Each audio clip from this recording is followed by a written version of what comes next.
So after we get back from Liang Bua, the artefacts are eventually delivered to the laboratory here. When they get here, they haven't been touched, they've been air dried and they've been wrapped up, and as we unwrap them, we're careful not to touch them at all. We have gloves on, and so they're uncontaminated.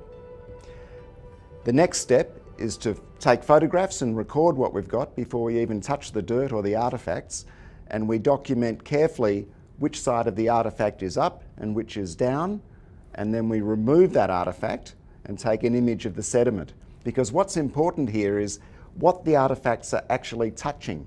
So sometimes they're leaning against bits of bone. It might be a stegodon bone, or it might be a bird bone, or it might be just little bits of rat or bat bone that are in the cave there.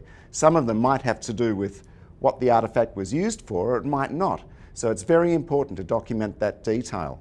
And we can see that when we lift up the artefact, we can see exactly what's underneath it. So the next step is to photograph the artefact, photograph what it looks like underneath, then turn the artefact over to the underside, that side that was actually touching the bottom bit that we've just photographed on the sediment pedestal. So we photograph that as well, and then we've got a really good documentation of exactly what's there. So the next step, after we've done the photography, is actually take some samples. Now these can then be analysed because at different stages of the analysis we can document what are the lipids or what the chemical composition of the soil, and see if that's the same as what we're actually finding on the artefact. Then we can take an initial look at the artefact itself, and that's done under initially low-powered microscopy, and with that we can see obvious things like roots, or we can see any damage on the edge of the artefact, scarring, or sometimes we can see alignments, and we can see different aspects that might be useful in interpreting what the tool was used for, but also the kinds of things that it might have come into contact with. And once we've actually noticed some very specific things at the relatively low magnification, we can move to higher magnification.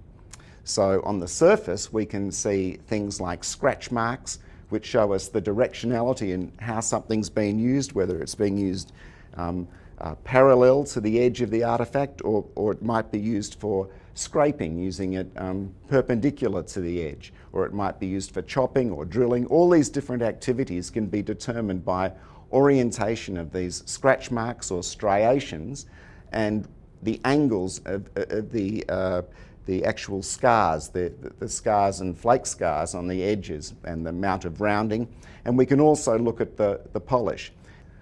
So what would happen after we've done this preliminary look, before it's been washed at low power and at high power magnification, we then pass it on to Luke Board, who's going to be looking at vibrational spectroscopy on this piece. And that includes Raman and FTIR, so these vibrational spectroscopy techniques that can identify with a laser very, very small particles and potentially identify their origin, whether they're plants or animal, proteins or lipids. Now once he's done that, the artefact comes back to us again, and then we can look at it on a clean surface after it's actually been washed. Now that then allows us to look at polished surfaces in a lot more detail. And the polishes on the edge can be sometimes diagnostic of whether it's been used on certain classes of material, so a siliceous plant material, or wood, or bone, or shell, or other sorts of broad classes of material. We can start looking at those things in a lot more detail, document them, and make pretty accurate predictions about the tasks that were performed with that particular piece.